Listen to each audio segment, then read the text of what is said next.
Hi, everybody. My name's Janet Crouppen. I was one of the directors for Clara's Tri-Cities Nutcracker Dream, the 2020 production brought to you by the Mid-Columbia Ballet.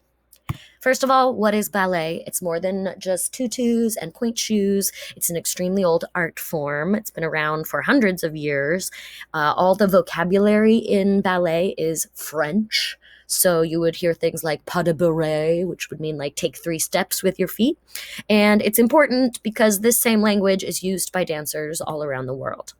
There's 2 main types of ballet. You've got the classical one on the left. That's like very like the familiar one. And then you've got neoclassical on the right. That's more like Sia and Maddie Ziegler, more like drastic, abstract themes, kind of simplistic, bold visuals.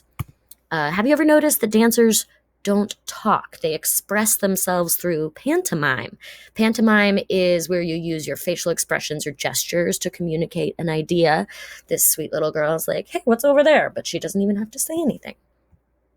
Okay, so the costumes in ballet are often kind of throwbacks because things like the Nutcracker have been around for like 200 years. So this is set in like the late 1800s or the early 1900s. These older types of costumes are really fun to dance in. They spin around. Would you wear anything like that? Usually our Nutcracker performance begins on Christmas Eve. They have this fun party. Clara's in the red dress and all of her friends come. You've got party boys, party girls, party grown-ups. And Herr Drosselmeyer, her godfather, gifts her this beautiful Nutcracker, and she totally loves it. She takes it to sleep with her that night.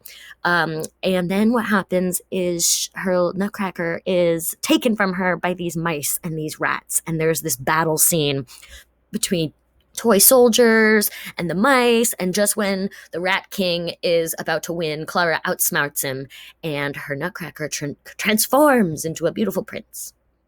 And then what happens is the prince takes her through the land of snow, and then they get to the kingdom of sweets, and they do amazing little numbers that are all themed around yummy like food. So you've got Spanish hot chocolate, Chinese tea, Russian peppermints, and the French bonbons, which is one of my favorites. People have been a big fan of these numbers for years. You'll recognize some of the melodies.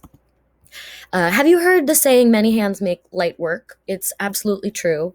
About 200 people help with the Nutcracker production in real life every year, people from costumes or production or stagehands. And there's a lot to do, even if you're not a dancer. So making a film compared to a stage production has its own challenges. Usually we would have months of rehearsal for a live show that happened. We had like 8 live shows.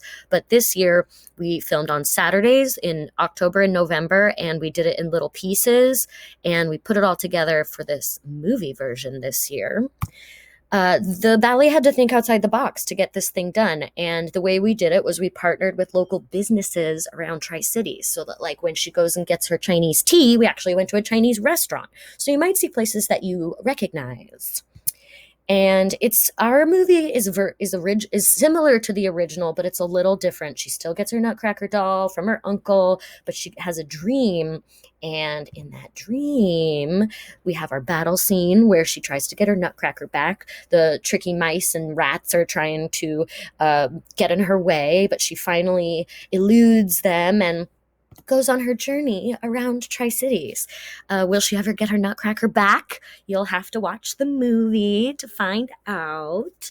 And now we invite you to sit back and enjoy Mid-Columbia Ballet's 2020 holiday movie, Clara's Tri-Cities Nutcracker Dream. Enjoy the show.